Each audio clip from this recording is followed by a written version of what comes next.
we welcome you to Season 2, Episode 4 of Wilk and Wiss, your bi-weekly breakdown of NFL players with Utah ties. I am your co-host, Tanner Wilkinson. He is my co-host, Cole Wissinger. Hello. We're a week in, brother.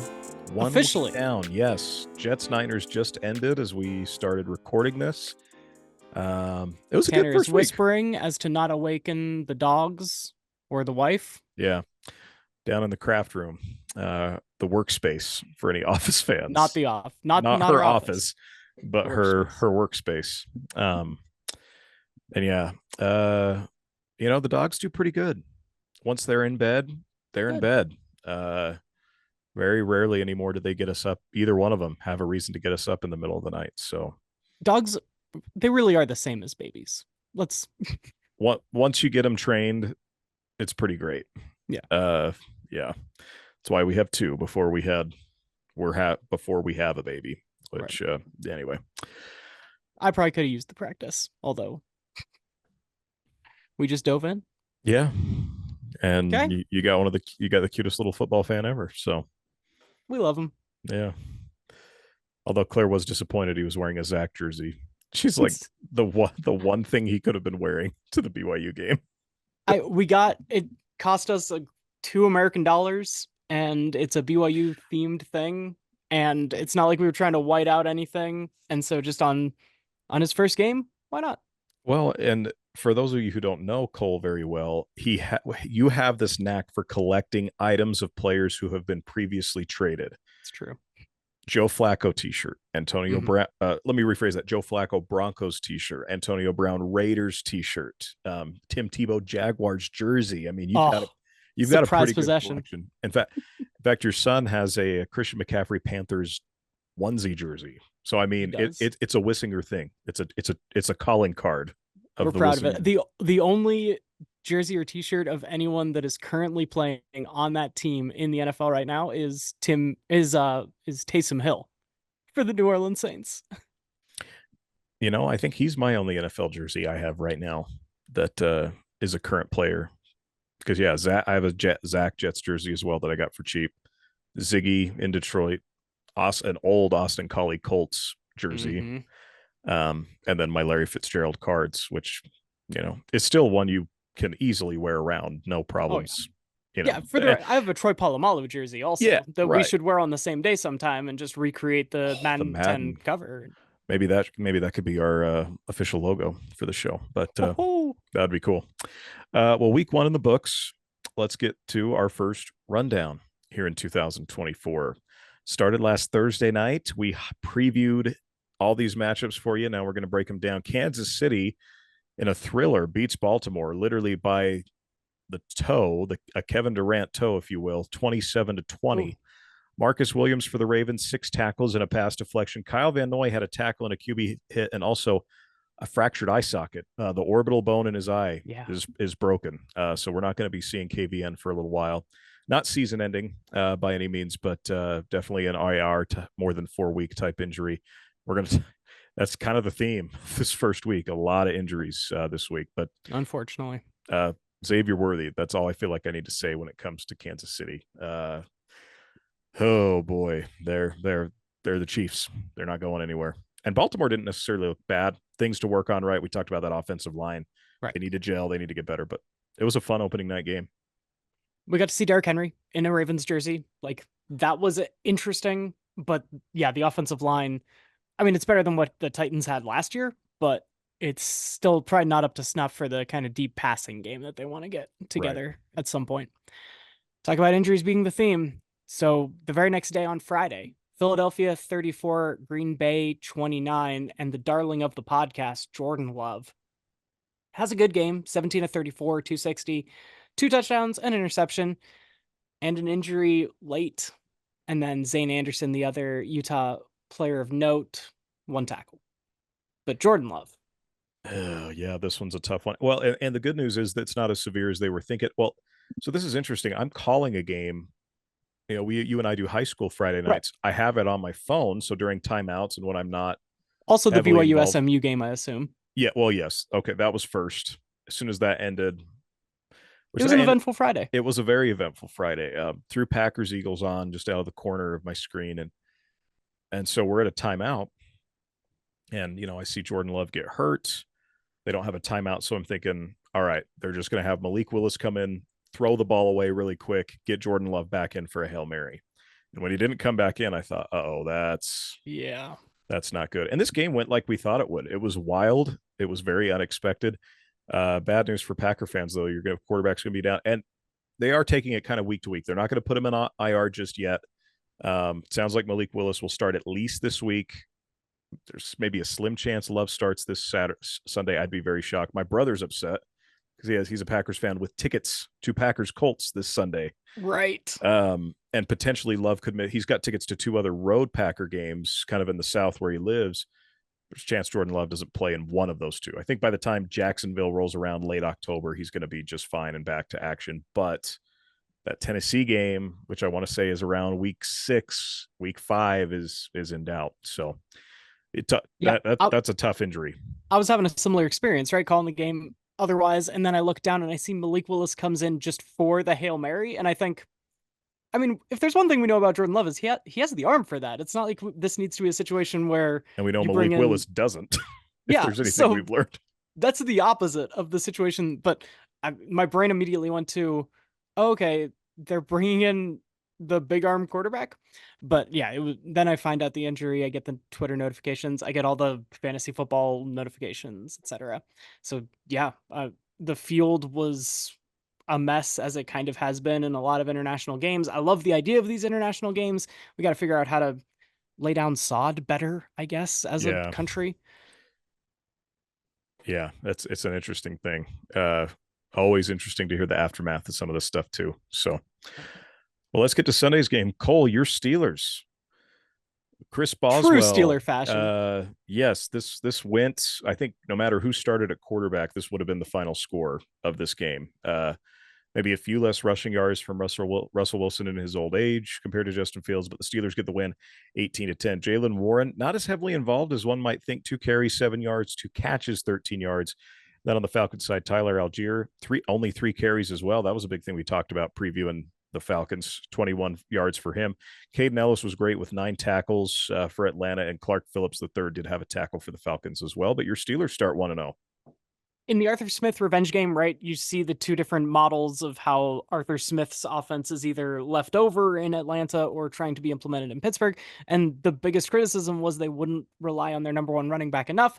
Bijan and Najee got a lot of work in these games. And so our Utah Connections, which are the number 2 backs in each situation, kind of got left out to dry. So Steelers, but at the end, I'm very happy. Yeah, for sure.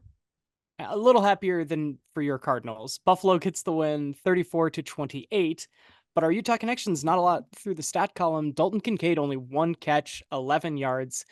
Jaylon Johnson, 1 tackle. Kairos Tonga had 1 big tackle, and I saw it. It was a big play. That was a key play. Very key play.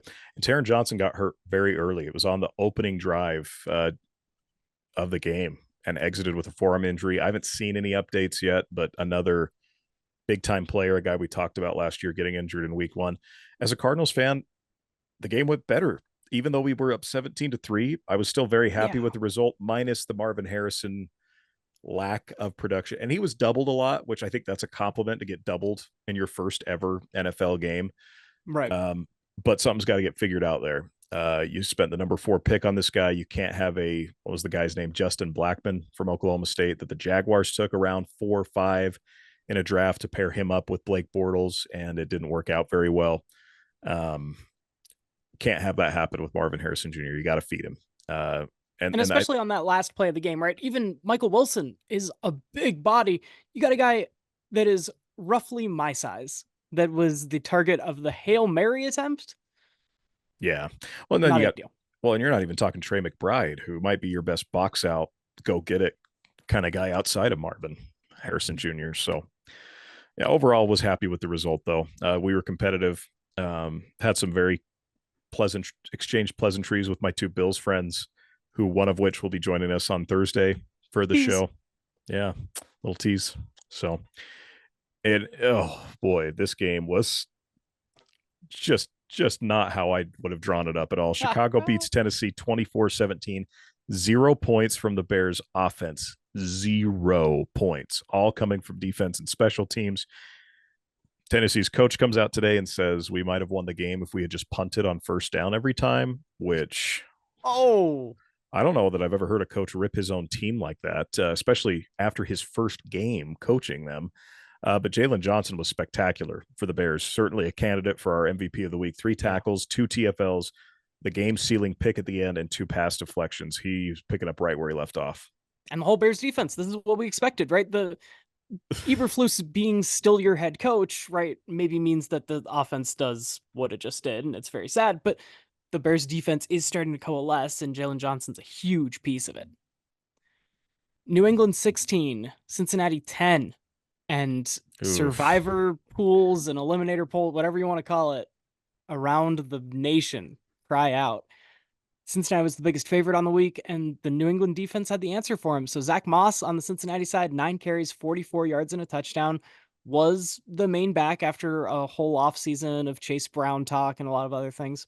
Jay Tufele for the Cincinnati Bengals, 4 tackles and 1 tackle for loss. And then Ryan Rehkow, 4 punts, 258 net yards, 1 landed inside the 20 and had a long of 80 yards, which is a new Cincinnati Bengal punting record.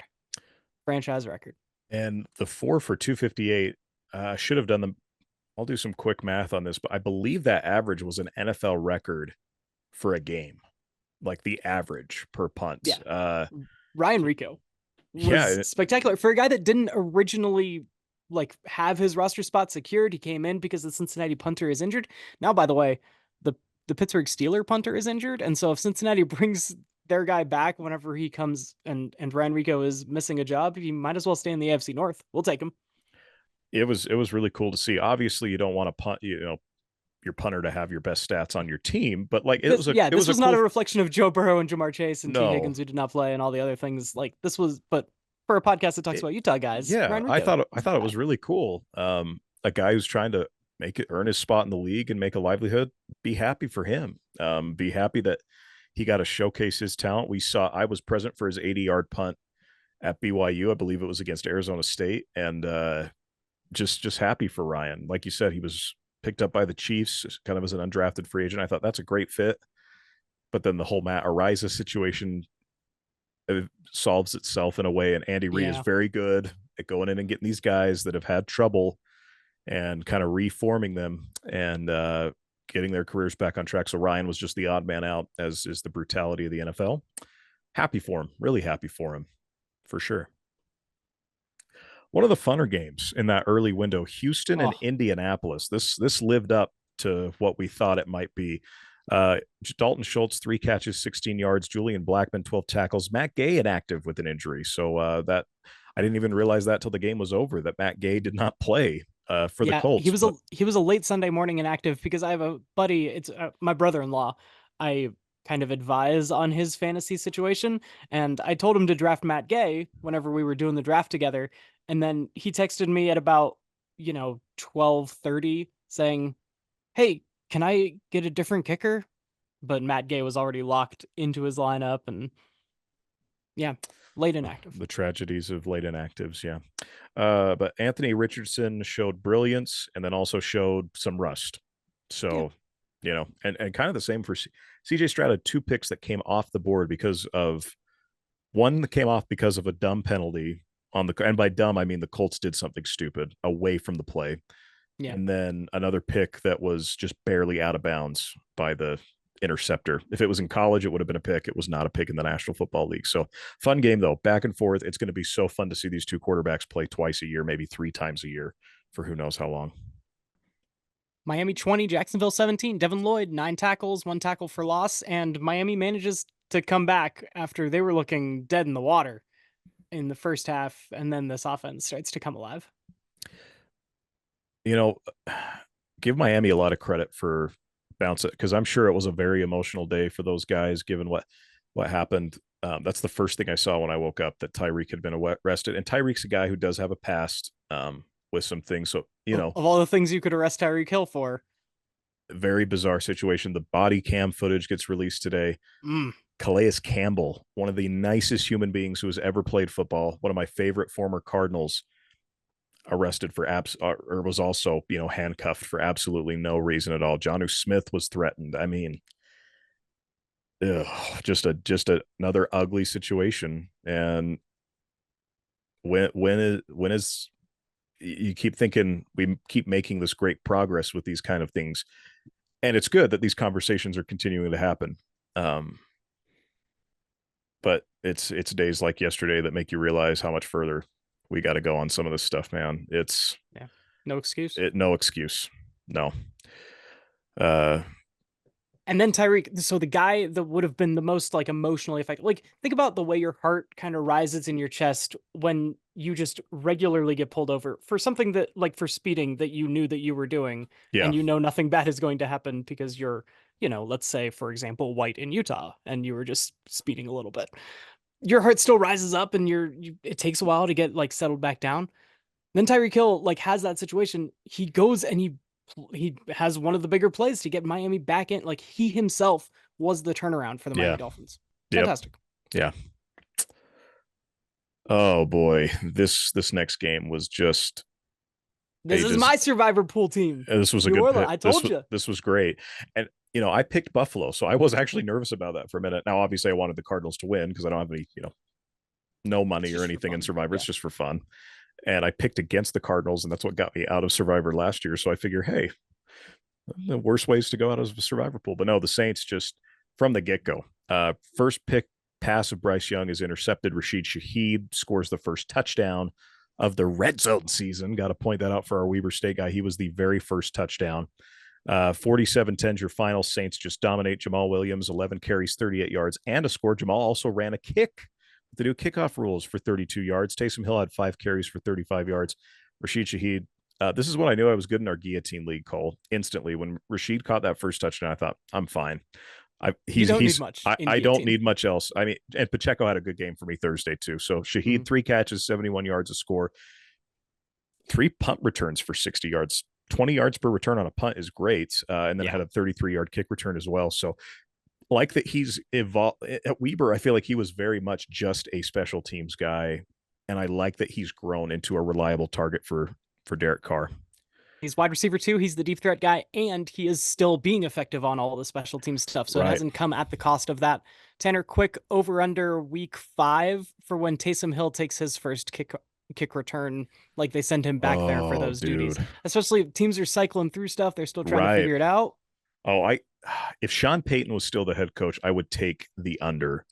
With Dennis Allen, I'm going to take the over. I think it happens this season, but I would say it's beyond. It's going to happen at some point beyond the season, but just after week 5. We'll keep our eyes open for it. I get the next one: Minnesota 28, New York Giants 6, and no reason to watch the game if you're a Giant fan, and no reason to watch the game if you're a Utah Connections fan. How about Daniel Jones getting booed walking to his car? The man was just walking to his car. He has thrown more pick sixes than touchdowns since he signed that massive unearned extension. Like, what?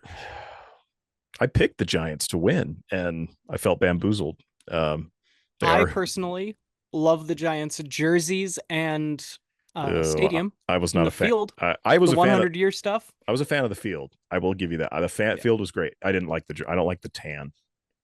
That'll break it for you. Which is ironic. I got broken in by the Steelers Bumblebee stuff where they wore the tan pants with those wild jerseys, and they did, like, we were wearing tan pants in pro football 100 years ago. So even though it doesn't look great, it's real to it, and they'll come out twice this year and never again. It's kind of ironic that I'm a khakis guy. I don't own a pair of blue jeans, and I don't like tan pants on an NFL team for some reason, but yeah. And we talked more about the tan pants than we did the game, and that makes sense for these two teams. Sam Darnold was okay, but again, we have no Utah connections for either of these teams showing up in the stat column. Speaking of khakis, Jim Harbaugh makes his return. He's 1-0. Chargers win 22-10 over the Raiders. Only Utah connection in the stat book. Alohi Gilman had 4 tackles, picking up where he left off last year for the Chargers. very different from Brandon Staley. Very, very, very different. And in a good way, even though at times it didn't seem like it, you can tell there's a good culture that's being infused with the Chargers. It's why I didn't pick them to make the playoffs this year, but I think they are the biggest threat to Kansas City's divisional supremacy moving forward for a lot of reasons. But yeah, I picked the Raiders in this one too, and the Chargers did just enough to prove me wrong. Chargers roster is going to be a problem. Like it is still like J.K. Dobbins. You're on a wish and a prayer, hoping that he doesn't get injured, and you're basing most of your energy as an offense on the running game in general because you have no wide receiver. Ladd McConkey is a rookie and had a really cool like sidestep into the end zone, but that's your wide receiver one that's going to demand better cornerbacks than what Las Vegas has for the rest of this season. So this was really cool. Get Jim Harbaugh back in the NFL.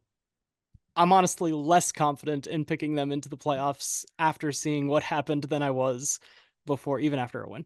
Yeah, this was about the future for them, not Yeah, this. Not and maybe it could be this season. Maybe they make a trade and hey, maybe they go get Devontae Adams. Maybe they go get someone from a receiver from a bad team. Who knows? But yeah, kind of interesting. a lot of holes on the defense too that just Yeah. Gardner Minshew was not able to take advantage of. Seattle 26, Denver 20. A semi-conventional score, and it was not conventional the way they got there. Two safeties in the game early, but Seattle comes out on top. Marquise Blair for Seattle had 2 tackles. Devon Vele had 8 receptions for 39 yards. Oof. 8 receptions. When you talk about rookie receivers catching more than Marvin Harrison Jr., I don't think Devon Vele was on the list He was of undrafted. candidates. He's an And 8 undrafted receptions, rookie. like had 7 more receptions than Marvin Harrison Jr. It wasn't just by nothing. And then Cody Barton, 2 tackles and a tackle for loss for Denver. Yeah, this went about like I thought it might. I don't think Seattle's great. I know you're a little higher on them than I am. We both don't think Denver's anything to really write home about. And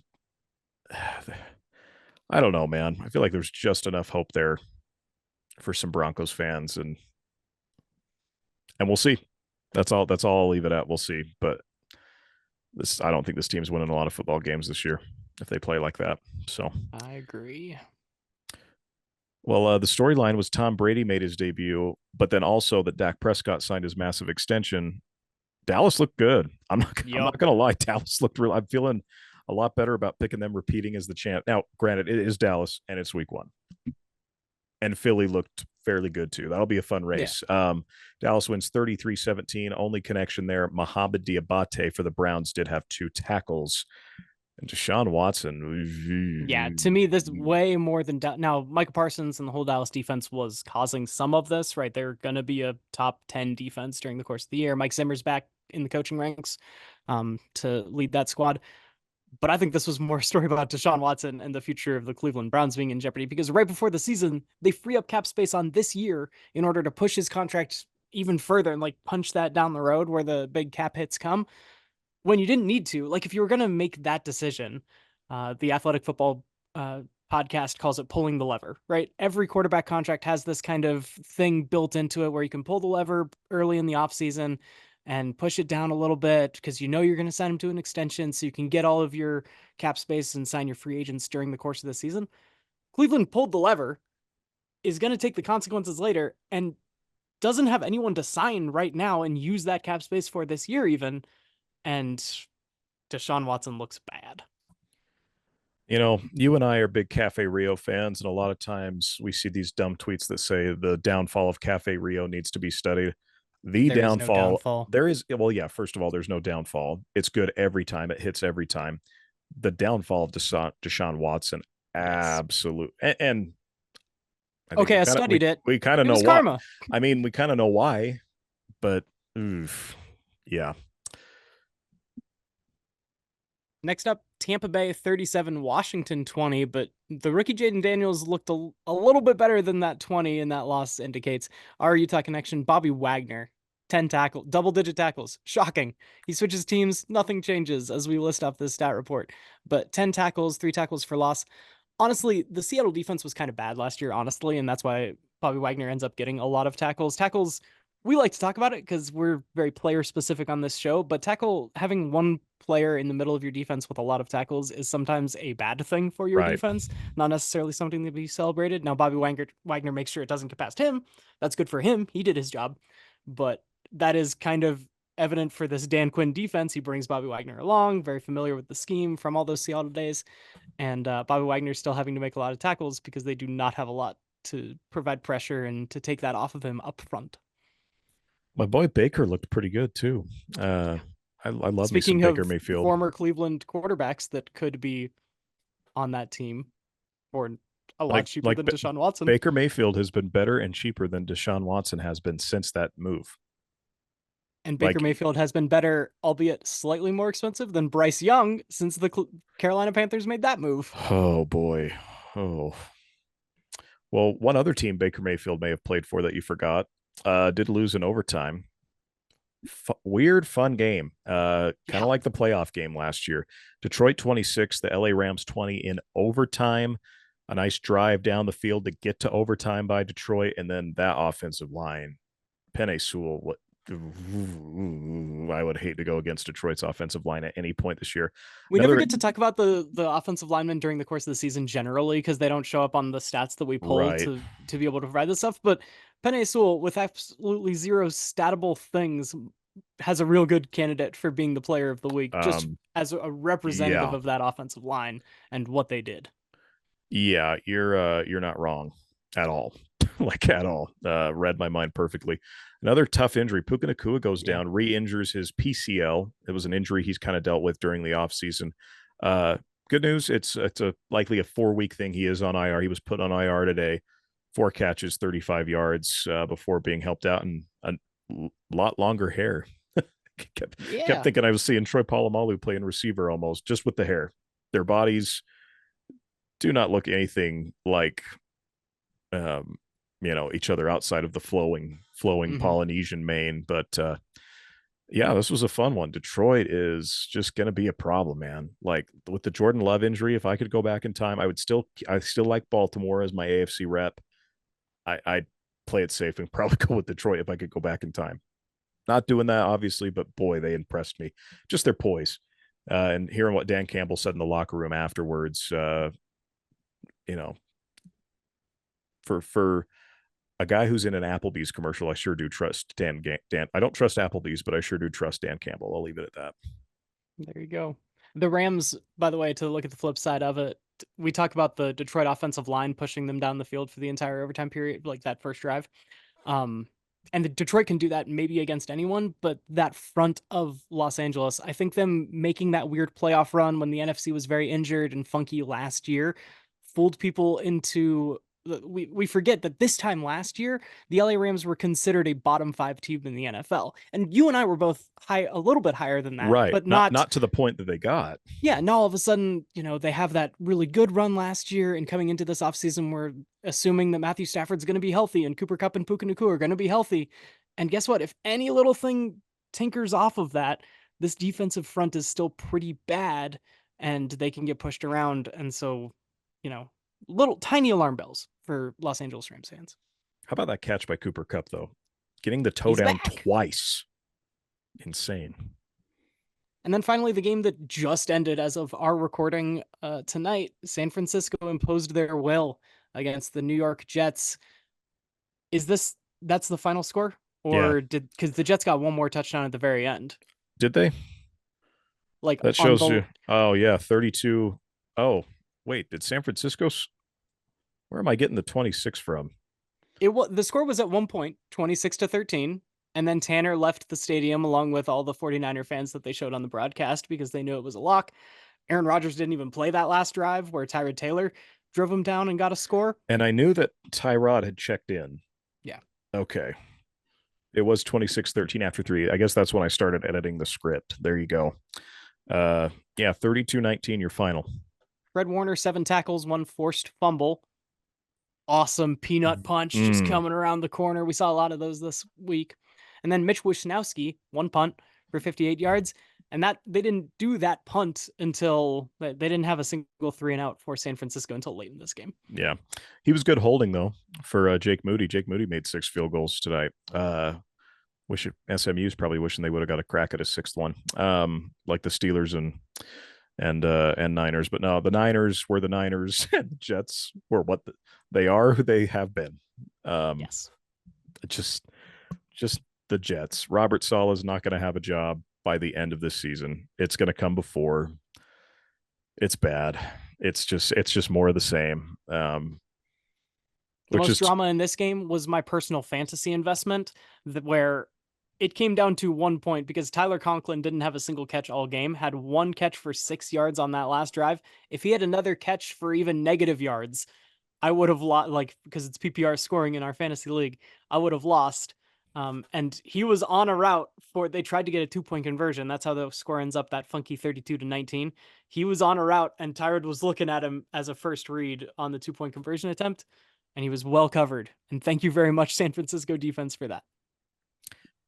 Yeah, always wild when your fantasy comes. That's the fun of Monday Night Comes down to Football. Monday I feel night. like, and shout out to my good lifelong friend Zane Stevens, who is the first to go in our guillotine league this week. Had the first pick, took McCaffrey. Something that significant in a league like that, you're just not going to recover from that. And so, kind of an interesting last minute scratch for McCaffrey. There was no indication he wasn't going to play, and Yeah. then all of a sudden, 2 hours before the game, he wasn't playing. So, well, Friend of the pod and contributor from last year, David Brinkerhoff, is the one that manages a lot of the leagues that we're in. yes, He's a fantasy guru. We love him. He started up a second guillotine league this year, so he is in two, and he was kicked out of the other one. David has had the really, worst guillotine luck of it because he's a smart. We know he does his research. He puts together a team that looks right, and then somehow, some way, every year in no, guillotine, it's one of the more random, like, ways to play a very random sport anyway, fantasy yes, football, and it's just unrelenting sometimes. So we still love you, David, and we know you're smart, yes. even though every year it seems to happen. Well, I win a decent amount at times at fantasy football, and it's just a matter of caring. I feel like it's caring plus luck equals winning, and if you There you care go. enough, That's a good eventually, life formula, Tanner. I'm gonna take that. shocker. Shocker that I came up with it. Not that you would take it, but so like I feel like but guillotine. There is no That this week one, man. and I haven't made it past week 4 in the 2 years we've played. So feeling a little bit better this year, but we'll see. MVPs of the week, Cole. I think I got two guys that I'm considering. We already mentioned Penei Sewell should be absolutely mentioned, and then Jaylon Johnson is the other guy that comes to mind for me. I'm going Penei. Nice. It was like while Jaylon Johnson sealed the game for the Bears, that was a much more important win for Detroit. It was on national television. Just proved who you are, right? We still don't really know who the Bears are. And to me, Penei Sewell just reestablished who the Detroit Lions are with their head coach. And so I'm going to go with Penei for my MVP. So we're both wearing BYU hats. First off, hat check. Hat Different check, hats. different hat. We've made Yep. it. Because my two guys that I was coming down to are both BYU guys. It's going to be Fred Warner from tonight's performance, and then also the guy that I will be giving it to because I might not. This was my logic with Survivor. Remember, is I'm going to pick the Saints week 1 because I don't think I'm going to have a chance to pick them any other. Like I don't think they're going to be favorites in maybe any other game. I'm never going to get this chance again. I'm picking a punter. I'm picking Ryan Rehkow, man. That he That's sets awesome. a franchise record. He comes out as an undrafted, as a late add to the roster in general to make the 53 in the first place. And because of Cincinnati's offensive woes, he was able as the punter to get some action. And all parts of football are beautiful. And so I'm going to give my MVP to the punter, Ryan Rehkow. I like it. And, usually for me, I got to go with the guy who wins the game. I like this, though. I really like this. It's a guy who's winning at life. He just Yeah. won at his livelihood, which should be celebrated. So that's awesome. Quick highlight for Thursday's episode. We will have Brant Stevens joining us. He is a Buffalo Bills fan.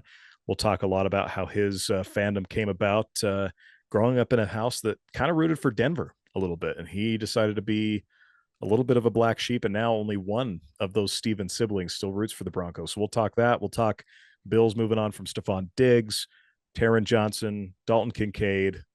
We'll have it for you on Thursday afternoon for Wilk and Wiss. Cole? As well as our picks every Thursday. This will be the Yes. schedule going forward for the season is Yes. Monday night and Tuesday morning for you guys. You will be able to hear our recaps. And then Thursday, right before the Thursday night games, we will put out our picks and that conversation with a guest. Always appreciate you, my friend. We're 1 week in, and it feels good. Football is back. No rust from us. I like it. Always good to see you, my friend. Take care, and we'll catch up on Thursday. Once again, this has been Wilk and Wiss, your bi-weekly insight into the National Football League and its ties to the state of Utah. He's Cole Wissinger. I'm Tanner Wilkinson. We'll see you on Thursday.